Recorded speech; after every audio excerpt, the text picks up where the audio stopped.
안녕하십니까. 만나서 반갑습니다. 소중한 나, 무한 행복, 소나무 시간입니다. 우리 석가모니 부처님 당시에 있었던 일입니다. 2600여 년 전 석가모니 부처님 제자 중에 뽀딜라라는 스님이 있었습니다. 뽀딜라라는 스님이 있었는데요. 이 뽀딜라 스님은 삼장법사였습니다. 삼장법사. 그래서 이 삼장, 불교에서는 이제 삼장이라는 표현이 있는데요. 삼장은 경, 견장, 율, 율장, 논, 논장. 그래서 경, 율, 논, 경장, 율장, 논장 해서 경율론 삼장이다라고 이야기를 합니다.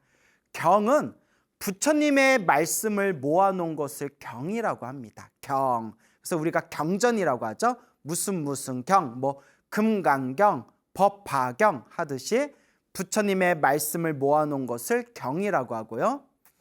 부처님의 계율, 부처님의 계율의 말씀을 모아놓은 것을 율이라고 합니다. 율, 뭐뭐 하지 말아라, 뭐뭐 하지 말아라. 이렇게 부처님의 계율에 대한 가르침을 모아놓은 것을 율이라고 하고요.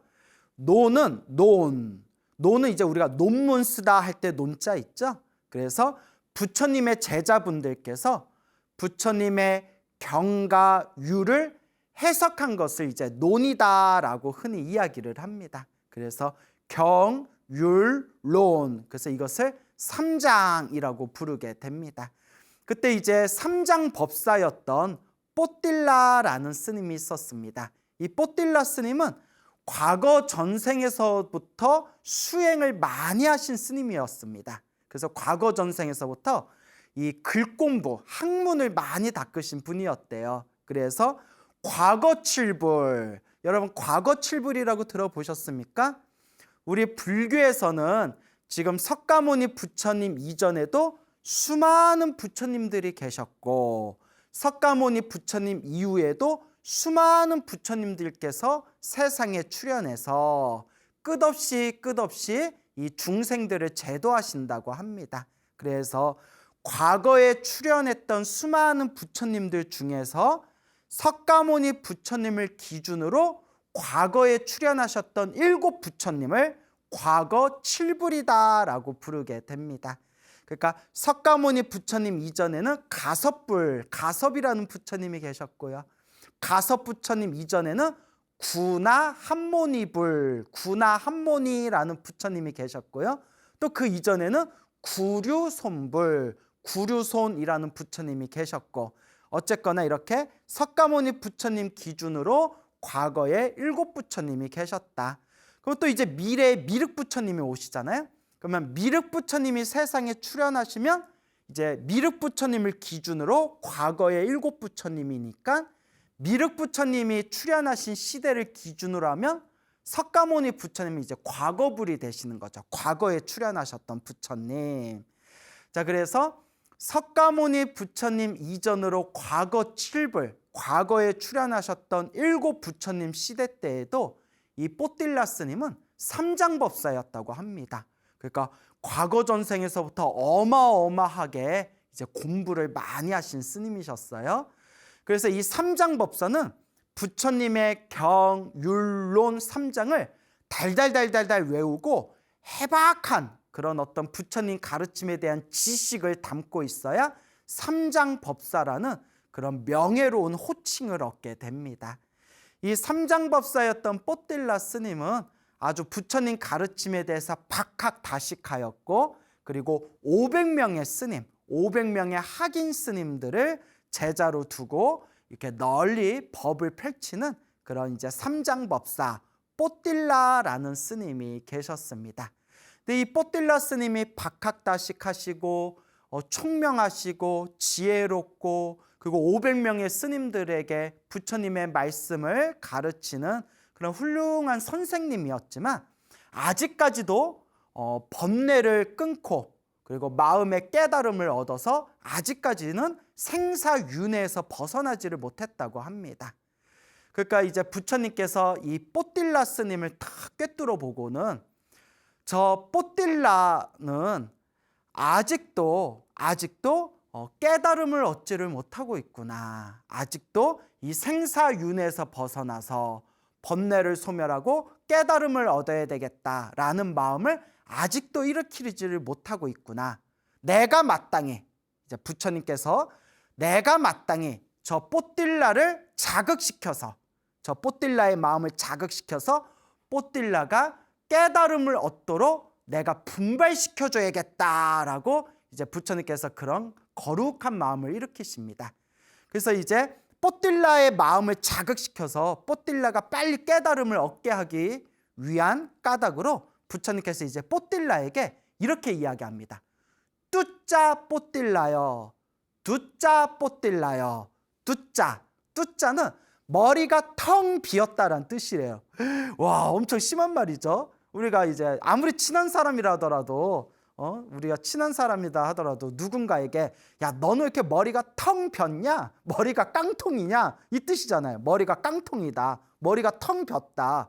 욕이죠. 근데 부처님이 수많은 제자들 앞에서도 뚜짜 뽀딜라여, 뚜짜 뽀딜라여, 뚜짜 뽀딜라여, 이리로 오거라. 뚜짜 뽀딜라여, 절을 하거라. 뚜짜 뽀딜라여, 앉아 있거라. 뚜짜 뽀딜라여, 일어나거라. 뚜짜 뽀딜라여, 어서 가거라. 그러니까 뽀딜라 스님을 항상 이렇게 지칭할 때마다 뚜짜 머리가 텅 빈 뽀딜라여, 머리가 텅 빈 뽀딜라여, 항상 그렇게 심한 말을 하시는 거예요. 얼마나 이 뽀딜라 스님이 수치스러웠겠어요. 근데 여기서 이제 중요한 게 있습니다, 여러분. 부처님께서는 과거, 현재, 미래를 다 꿰뚫어 보시고 또 중생들의 그 수준, 중생들의 근기, 중생들의 타고난 그릇, 중생들의 성품, 중생들의 성질을 완벽하게 꿰뚫어 보신답니다. 부처님께서는 항상 중생을 제도할 때 과거, 현재, 미래를 다 꿰뚫어 보시고 중생들의 그 근기와 수준과 그릇과 성향을 완벽하게 꿰뚫어 보시면서 중생들을 제도하신다고 합니다. 그래서 부처님께서 뽀딜라를 머리가 텅 빈 뽀딜라여, 뚜짜 뽀딜라 하신 것은 그 뽀딜라 스님의 마음을 다 꿰뚫어 보시고 부처님의 그런 어떤 모욕적인 그런 말을 충분히 받아들일 만한 그릇이라는 걸 알기 때문에 부처님께서 그와 같은 방법을 쓰신 겁니다.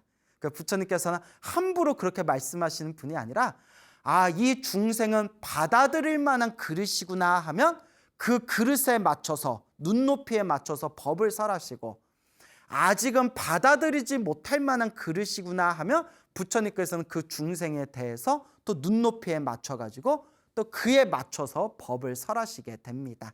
그러니까 이 뽀딜라 스님은 수많은 과거 전생에서부터 과거에 출연하셨던 7 부처님 아래에서 이제 오랫동안 공부를 해왔기 때문에 충분히 뽀딜라 스님의 이 성향과 성질은 석가모니 부처님께서 머리가 텅 빈 뽀딜라여 라고 지나친 말씀을 하셔도 충분히 받아들일 만한 그릇이기 때문에 석가모니 부처님께서 일부러 그와 같이 뽀딜라의 마음을 자극시키고 열심히 수행해서 빨리 번뇌를 소멸하게끔 분발시키기 위해서 부처님께서 그와 같은 방법을 쓰신 겁니다. 그러니까 우리는 이런 거 함부로 따라하면 안 되겠죠. 그래서 석가모니 부처님이 이제 모든 걸 다 꿰뚫어 보시고 뚜짜 뽀딜라여, 이제 이렇게 말씀을 하시니까 어느 날 뽀딜라가 곰곰이 이제 고민에 빠집니다.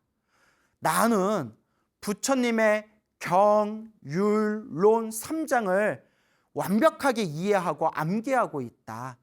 나는 500명의 수많은 이 제자 스님들에게 부처님의 법을 전달하고 있다. 나는 부처님의 가르침을 이해하는데 부족함이 없는 사람이다. 근데 왜 부처님께서 유독 나에게만 텅 빈 뽀딜라여, 왜 내가 텅 비었다, 머리가 텅 빈 뽀딜라여 라고 왜 그런 말씀을 하시는 걸까? 라고 이렇게 이제 고민한 끝에 이제 뽀딜라 스님은 지혜로운 분이었거든요. 부처님께서 내가 부처님의 말씀을 외우고 부처님의 말씀을 공부하는 것만 좋아하고 실질적으로 마음을 닦아서 이 번뇌를 소멸하는 이런 깨달음의 길을 가지 않고 있기 때문에 부처님께서 나를 안타깝게 여기시고 내 마음을 일부러 자극시키는 거구나 라는 것을 이제 올바르게 이해를 합니다. 뽀딜라 스님 정도 되니까 그걸 딱 이제 부처님께서 일부러 나를 공부시키려고 저러시는 거구나 라는 걸 뽀딜라 스님 정도 되니까 딱 알아차리지. 우리 같은 중생들은 이제 삐져가지고 부처님이 왜 나만 갖고 그래, 나 이제 절에 안 다녀, 나 이제 부처님 안 믿을 거야. 이렇게 중생들 막 다 삐지지 않습니까? 삐짐 하지 않습니까? 그래서 이제 뽀딜라 스님은 부처님께서 왜 나한테 이런 말씀을 하실까 올바르게 이해한 뒤에 이제 결심을 합니다. 그래, 부처님께서 나에게 원하고 바라시는 대로 내가 깨달음의 길을 가야겠다. 내가 이 번뇌를 끊고 생사윤회에서 벗어나야겠다. 내가 모든 번뇌와 욕망이 사라진 아라한이 되어야 되겠다. 이제 마음에 굳게 결심하고 제자들 몰래, 500명의 제자들 몰래 짐을 싸가지고 몰래 절 밖으로 이제 나오게 됩니다.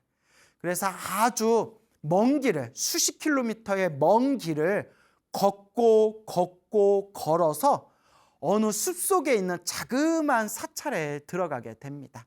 그 숲속에 있는 자그마한 사찰에는 30명, 30명의 스님들이 살고 있었다고 합니다. 30명의 비구 스님들이 살고 있었는데 이 뽀딜라 스님이 왜 수십 킬로미터를 걸어가지고 그 숲속에 있는 작은 사찰, 30명의 스님들, 비구 스님들이 수행하고 있는 그 작은 사찰에 왜 찾아갔냐? 그 작은 사찰에 30명의 비구 스님들은 모두가 다 아라한이었다고 합니다.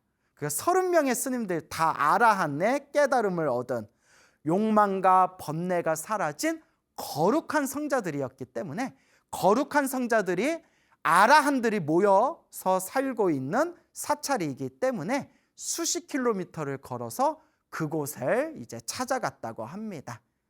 뽀딜라 스님이 그 30명의 아라한 스님들이 모여 살고 있는 그 작은 사찰에 찾아가서 그 사찰의 가장 연장자이신 수석 장로 스님을 이제 만나 뵙고 공손하게 삼배를 올린 뒤에 그 장로 스님에게 청을 올립니다. 스님이시여, 거룩한 장로시여, 존자시여, 저에게 수행하는 방법을 가르쳐 주십시오. 저의 의지처가 되어 주십시오. 저의 스승이 되어 주십시오 라고 청을 올립니다. 그때 이 수석 장로이신 이 아라한 스님께서 그 뽀딜라 스님을 이렇게 이제 마음을 꿰뚫어 보고 이 뽀딜라 스님은 이 삼장법사로서 부처님의 가르침에 스스로 박학다식하다. 자기가 부처님의 가르침을 아주 잘 외우고 있고 잘 이해하고 있다라는 그런 교만심이 있다. 이 교만심을 먼저 꺾어줘야겠다. 이 아집, 나에 대한 집착과 내가 잘났다는 교만심이 있다면 결코 수행할 수가 없다. 먼저 이 잘나고 잘난 뽀딜라 스님을, 뽀딜라 스님이 실제로 잘난 스님은 맞잖아요. 이제 삼장법사시고 이 뽀딜라 스님의 그 잘났다라는 그 마음부터, 그 교만심부터 먼저 꺾어줘야 되겠다라고 이제 생각을 하면서 뽀딜라 스님에게 이렇게 이야기합니다. 스님, 뽀딜라 스님, 스님은 수많은 사람들의 스승입니다. 500명의 제자들을 거느리고 있는 그런 아주 훌륭한 스님이신데 저 같은 사람한테 찾아와서 제가 스님께 무엇을 가르쳐 줄 수 있겠습니까? 그러니까 뽀딜라 스님이 아닙니다. 저의 의지처가 되어 주십시오. 그래서 뽀딜라 스님의 그 교만심을 꺾어주기 위해서 그러면 저기 저 스님을 찾아가십시오라고 하면서 이제 뽀딜라 스님에게 수석 장로 스님이 자기보다 한 단계 아래인 이제 스님에게 찾아가라 이렇게 이제 이야기를 합니다. 그래서 뽀딜라 스님은 이제 두 번째 그 사찰에서 이제 두 번째 위치에 있는 스님을 찾아가 가지고 두 번째 스님에게도 이제 청을 올립니다. 근데 이제 그 두 번째이신 아라한 스님도 뽀딜라 스님의 교만심을 꺾어주기 위해서 저 스님을 찾아가십시오라고 이야기를 하고 그 절의 세 번째 위치에 있는 스님에게 찾아가라고 말을 합니다. 우리 같으면 사람 뺑뺑이 돌리나? 그냥 좀 수행 좀 가르쳐 주지. 되게 그러네. 되게 비싸게 구네. 이런 마음이 일어날 수도 있지 않습니까?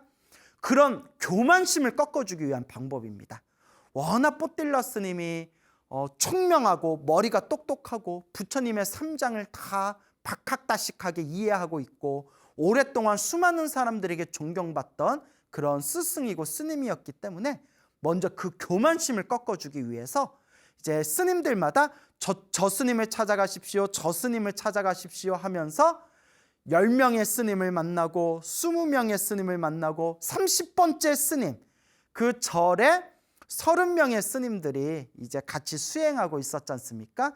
이 30명의 아라한 스님 중에서 가장 막내인 스님한테까지 결국 앞에 찾아가게 됩니다. 근데 그 사찰에 30명의 스님들, 30명의 아라한들 스님들 중에서 가장 막내는 바로 삼위승이었다고 합니다. 삼위승. 이제 삼위라는 말은 부처님 당시에 20살이 넘어서 출가하면 비구라고 불렸습니다. 그리고 20살을 넘지 못한 스님은 이제 삼위승이라고 불렀습니다. 그러니까 지금으로 치면 미성년자 스님입니다. 미성년자 스님을 삼위승이라고 불렀고, 이제 시대가 좀 지나면서 이제 어린 동자승을 이제 삼위승이다라고 이제 부르는 그런 이제 언어적인 문화가 생기게 되었는데요. 원래는 20살이 넘어서 출가하면 이제 비구 스님, 그리고 20살이 넘지 못한 미성년자 스님들은 이제 삼위 스님으로서 수습 기간을 거치게 됩니다.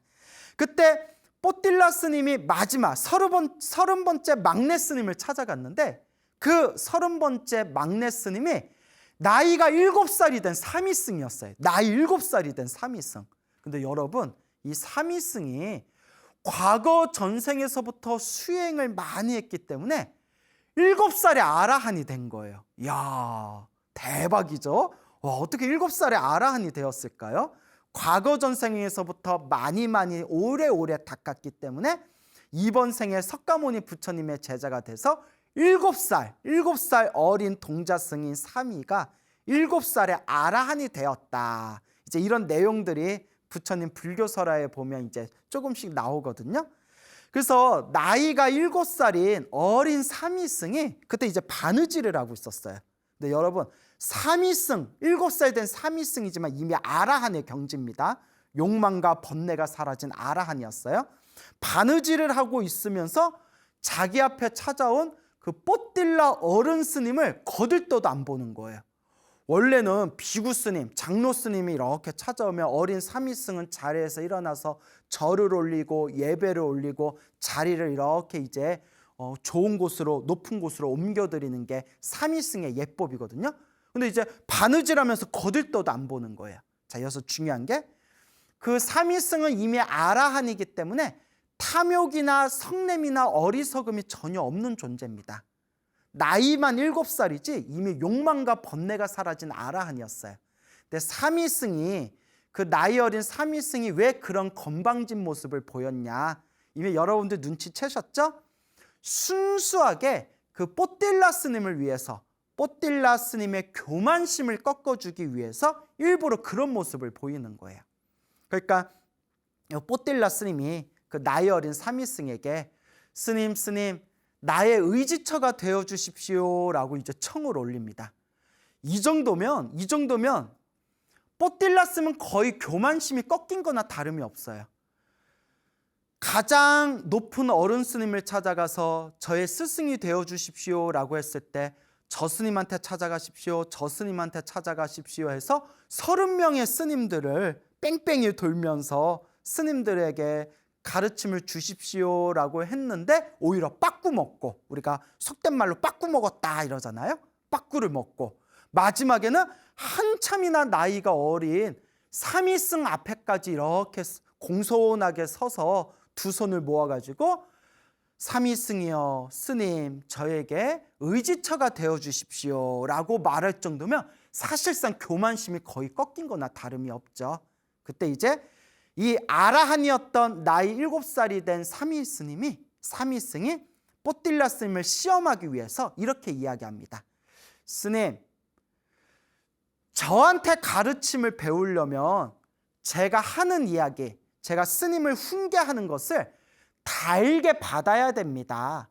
스님이 그러실 수 있겠습니까? 스님같이 잘나고 훌륭한 스님이 저처럼 나이 어린 이 삼위승의 훈계를 달게 받을 수 있겠습니까? 기분 나쁘지 않겠습니까?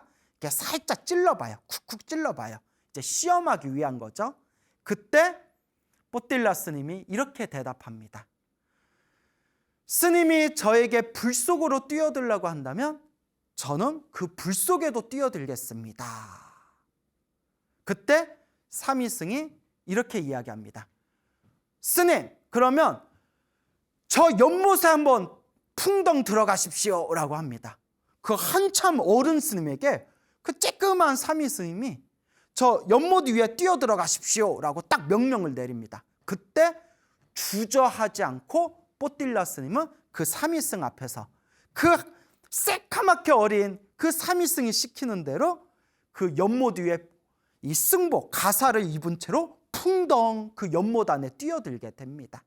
그때 이 아라한인 이 삼위승은 충분히 교만심이 꺾였고 충분히 가르침을 받아들일 만한 마음의 준비가 되었구나라는 것을 이 아라한 삼위승이 그 뽀딜라 스님을 꿰뚫어 보게 되죠. 그래서 물을 뚝뚝 떨어뜨리고 있는 이제 뽀딜라 스님을 다시 부른 뒤에 이제 이렇게 이야기합니다. 스님, 뽀딜라 스님, 제 말을 잘 들어보십시오. 땅굴이 있는데 이 땅굴에 구멍이 6개가 뚫려 있습니다. 구멍 6개가 뚫려 있는 땅굴이 있는데 그 땅굴 안에 도마뱀이 쏙 들어갔습니다. 그 도마뱀을 잡으려면 어떻게 해야 됩니까? 깊은 땅굴 안에, 그 조그맣고 긴 땅굴 안에 들어간 그 도마뱀을 잡으려면 어떻게 해야 되겠습니까? 구멍 6개가 뚫렸으니까 구멍 6개 중에서 5개의 구멍을 꽉 막은 뒤에 구멍 하나만 지키고 있으면 그 도마뱀을 잡을 수가 있습니다. 나머지 구멍을 다 막아버리고 구멍 하나만 지키고 있으면 그 구멍에 언젠가는 그 구멍에서 나오려고 할 때 그때 딱 잡으면 됩니다. 뽀딜라 스님, 그와 같습니다. 우리는 눈, 귀, 코, 혀, 몸, 생각 이 6가지 구멍이 있습니다. 이 6가지 구멍 중에서 눈, 귀, 코, 혀, 몸 이 5가지를 꽉 막아버리고 오로지 생각, 오로지 이 마음만 있는 그대로 관찰하십시오. 그러면 도마뱀을 꽉 잡듯이 이 번뇌를 꽉 잡아서 이 번뇌를 이겨낼 수 있을 겁니다. 라고 삼위승, 아라한이신 삼위승이 그런 가르침을 내리자 이 짧은 몇 마디 속에서 뽀딜라 스님은 마치 이제 등잔에 기름을 부은 것 같아서 마음이 환해지는 걸 느낍니다. 이제 오랫동안 과거 전생에서부터 충분히 부처님의 가르침을 공부했고 이번 생에 지혜롭고 총명했던 뽀딜라 스님이기 때문에 그 삼위승의 몇 마디 법문 속에서 그 핵심을 아주 올바르게 이해하고 올바르게 그 핵심의 가르침을 파악하게 됩니다. 그러니까 이미 과거 전생에서부터 많이 닦으신 분이기 때문에 충분히 이제 그릇이 만들어진 상태였어요. 그렇게 뽀딜라 스님은 그 삼위 스님에게 고마움을, 감사함을 표하면서 스님, 그거면 충분합니다. 너무나 훌륭하신 가르침에 감사드립니다.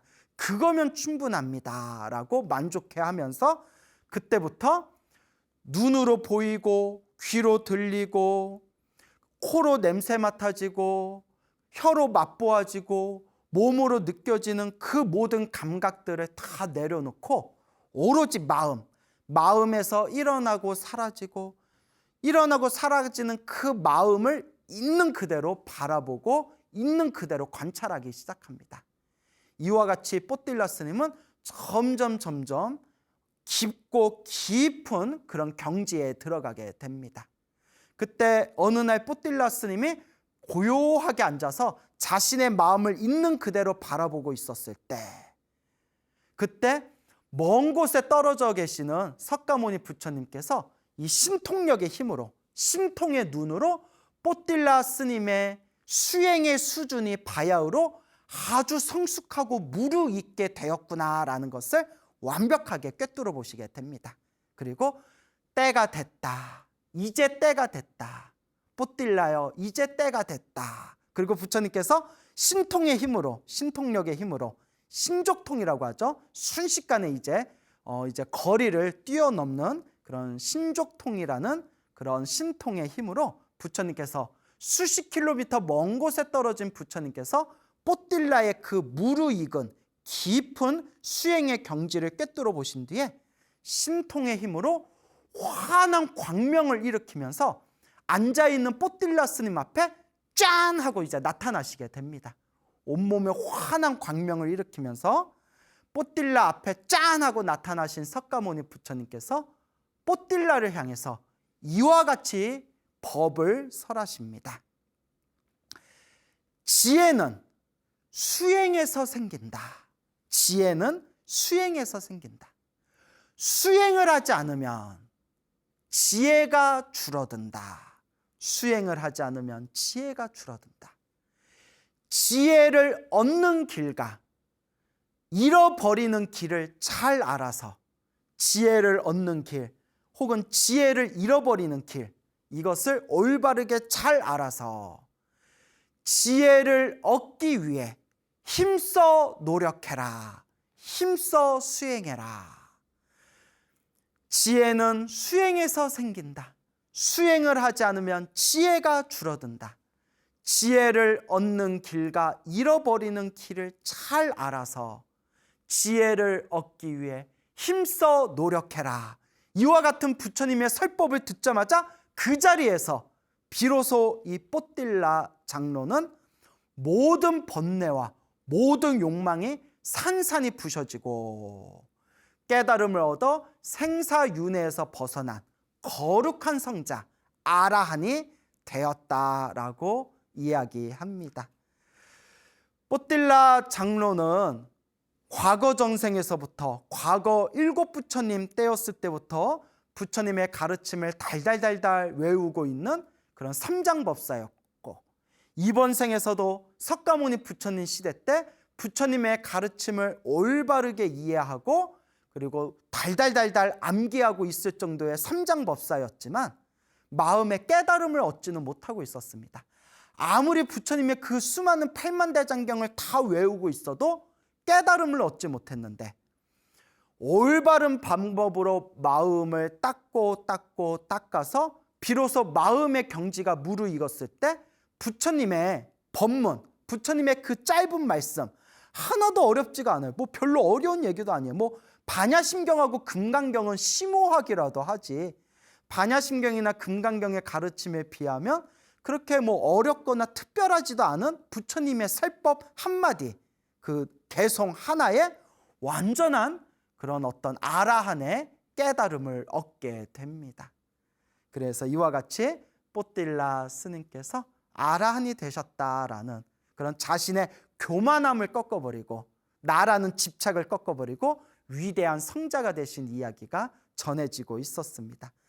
만약에 뽀딜라 스님이 석가모니 부처님께서 머리가 텅 빈 뽀딜라요, 머리가 텅 빈 뽀딜라요 라고 했을 때 막 삐지고 기분 나빠하고 부처님한테 막 서운해하고 이런 부정적인 마음을 일으켰더라면 뽀딜라 스님이 과연 아라한이 될 수 있었을까요? 그리고 뽀딜라 스님이 30명의 아라한 스님들이 모여 살고 있는 그 사찰에 가서 가르침을 청했을 때 그 스님들이 저 스님한테 찾아가 보세요, 저 스님한테 찾아가 보세요 하고 30명의 스님들한테 막 뺑뺑이를 돌렸을 때 기분 나쁘고 자존심 상해하고 그런 교만심을 일으켰다면 과연 아라한이 될 수 있었을까요? 그리고 마지막 30번째 스님을 만났는데 그 30번째 스님이 7살이 된, 나이 7살의 어린 그런 사미승이었을 때 그것을 보고 내가 차라리 아라한이 안 되고 말지, 내가 저렇게 나이 조그만 사미승한테 내가 과연 가르침을 받아야 되냐, 이런 교만심을 일으켰다면 과연 아라한이 될 수가 있었을까요? 그래서 우리 불교에서는 진정한 수행의 첫걸음을 이루기 위해서는 먼저 나 잘났다라는 생각, 아상과 아집과 이 교만부터, 이 암만심부터 내려놔야 된다라고 말씀하고 있습니다. 근데 저도 이렇게 말은 잘하지만 엄청 어려워요. 진짜 어려워요. 참 저도 숱하게 많은 분들과 이렇게 몸으로 부딪히면서 마음으로 느끼는 게, 이렇게 나 잘났다. 사실 내가 잘난 것도 없는데, 잘난 게 없다는 걸 알면서도 나다, 내 것이다라는 이 교만, 이 암만심을 딱 내려놓기가 이렇게 힘이 들구나라고 그렇게 이제 처절하게 느낄 때가 있습니다. 그래서 참 이 수행이라는 게 어렵고도 어려운 길입니다. 요 마음 하나 잘 쓰면 되는데, 요 눈에 보이지도 않는 요 마음 하나 쓰기가 참 어렵고 어렵습니다. 하지만 꾸준히 닦아 나아가야겠죠. 이와 같이 우리가 부처님의 깨달음을 얻기 위해서는 먼저 이 아집, 아상, 아만, 이 교만심부터 내려놔야 된다. 그래서 이와 비슷한 이야기가 있습니다. 우리 한국에도 저 신라 시대 때 있었던 이야기라고 합니다. 그 신라 시대 때, 우리나라 신라 시대 때, 우리나라 그 신라 시대, 특히 통일 신라 시대 때가 한국 불교의 어떤 정점이었거든요. 그때 정말 뭐 의상대사라든가 원효대사라든가 숱한 기라성 같은 큰 스님들이 이제 출연했던 시대이기도 하죠. 그때 어느 비단장수, 비단을 팔던 비단 장사를 하던 청년이 있었습니다. 이 젊은이가 있었는데, 이 비단을 장사하는 이 젊은이가 이제 비단을 등에다 이렇게 짊어지고 이렇게 높은 고갯길을 올라가다가 이제 고갯길을 다 넘어갈 때쯤에 힘들어가지고 양지 바른 곳에서 옆에다 이제 비단을 내려놓고 땀을 식히면서 이렇게 쉬고 있었답니다. 이렇게 한참 쉬고 있었는데 저기에 누더기를 입고 있는 어느 노스님이 가만히 이렇게 서 계시더래요. 움직이지도 않고 노스님이 가만히 서 있길래 이 젊은이가, 비단장수 젊은이가 궁금증이 일어납니다. 호기심이 일어나가지고 가만히 서 있는 누더기 입은 노스님께 찾아가서, 스님 어디 편찮으세요? 왜 움직이지 않고 그렇게 가만히 서 계세요? 무슨 곡절이 있나요? 무슨 사연이 있나요? 그러니까 요 누더기를 입은 요 노스님께서 하시는 말씀이, 내가 지금 중생에게 공양을 올리고 있어. 내가 지금 중생들에게 공양을 올리고 있습니다. 그러니까 젊은이가 아무리 주변을 둘러봐도 아무것도 없는데, 아무것도 없는데 주변에 아무도 없고 누구 하나 없는데 도대체 무슨 공양을 올리신다는 거예요? 하니까 요 노스님이 하신 말씀이, 누더기 입은 노스님 하신 말씀이, 내 몸에 이가 있는데, 그 옛날 이 있잖아요. 내 몸에 이가 있는데 내가 몸을 막 움직이면 이들이 내 피를 빨아먹기가 힘들까 봐 요 이한테 내가 내 피를 공양하기 위해서 지금 이렇게 가만히 있는 것이요. 그 말 듣고 젊은이가 깜짝 놀라가지고 참 별나다. 우리 같으면 딱 드는 생각에 더러워. 더럽잖아요. 막 이에다가 막 피 빠르라고. 그러니까 요새 현대 감각에는 좀 안 맞는 얘기예요. 옛날 그 노스님이 물론 도인 스님이시겠지만, 여러분 아무리 이런 이야기가 아름답고 좋아도 이 키우면 돼야 안 돼요? 이 키우면 안 됩니다. 몸에다 이 키우고 다니면 안 되잖아요. 이제 요새 현대 감각에는 맞지 않는 얘기지만 그냥 전설 따라 산만리 그런 느낌으로 들어두시면 좋을 것 같아요. 그러니까 이 자비심이 거룩한 누더기 입은 노스님이 그 이들을 차마 죽일 수는 없고, 이들한테 내 피를 공양 올리고 있어. 내가 몸을 움직이면 이들이 피 빨아먹기 힘들 거 아니요. 그래서 가만히 내가 서 있는 것이요. 그러니까 깜짝 놀라서 젊은이가 별나다라는 생각이 들었는데, 그 노스님의 자비스러운 말씀에 가슴이 후두두두둑 하면서 가슴에 묘한 감정을 느낍니다. 생각해 보세요. 바깥에서는 먹고 사는 게 얼마나 힘들어요. 그 돈 몇 푼 때문에 사람을 해치기도 하고 사기치기도 하고 사람들한테 상처 주면서 정말 정쟁같이 살아가는 곳이 저 바깥 세계고 저 바로 또 경제 활동이지 않습니까? 오죽하면 뭐 이 경제 활동, 이 장사하고 돈을 버는 걸 약육강식이라고까지 표현하는 사람들이 있지 않습니까?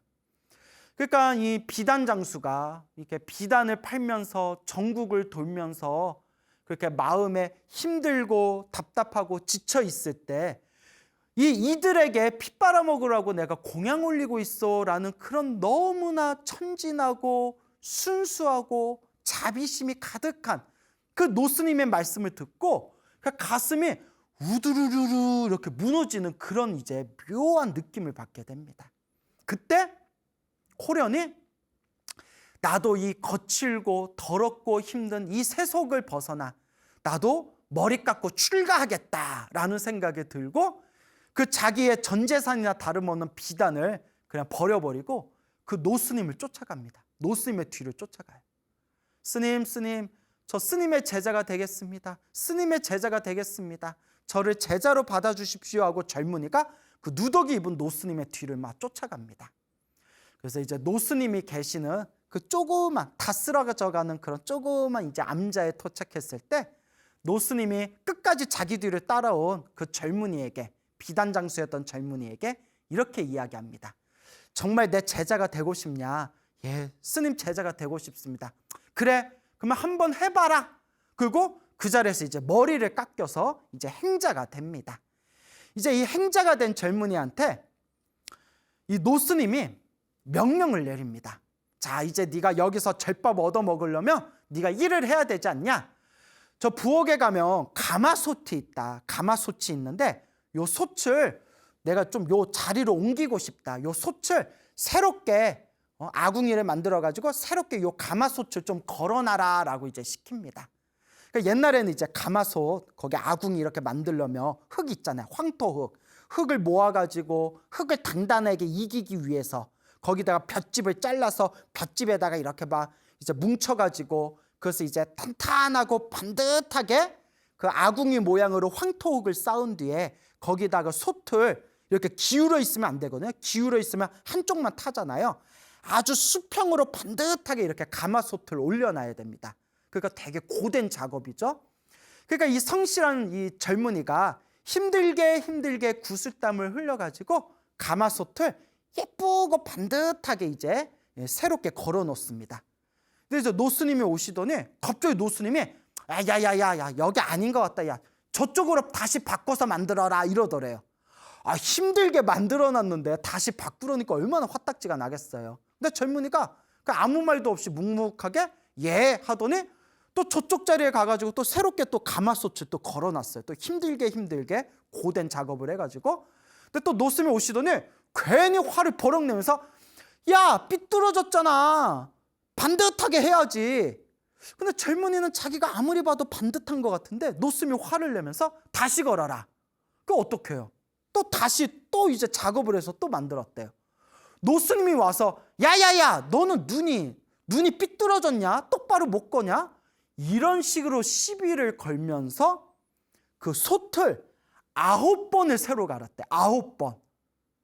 9번을 새로 가르라고 시켰는데 젊은이가 그냥 묵묵하게 예 하면서 9번의 솥을 새로 그렇게 이제 걸었다고 합니다. 여러분들 같으면 화내지 않고 몇 번 할 수 있겠어요? 여러분들 같으면? 저는 일을 못하기 때문에 아마 한 번도 아마 가마솥 자체를 아마 못 걸었을 거예요. 저도 제가 일을 더럽게 못하거든요. 그래서 저희 아버지도 야 내가 너 이렇게 일을 내가 너 두고 내가 어떻게 죽냐 우리 아버지가 그런 말을 하실 정도 제가 일을 못해요.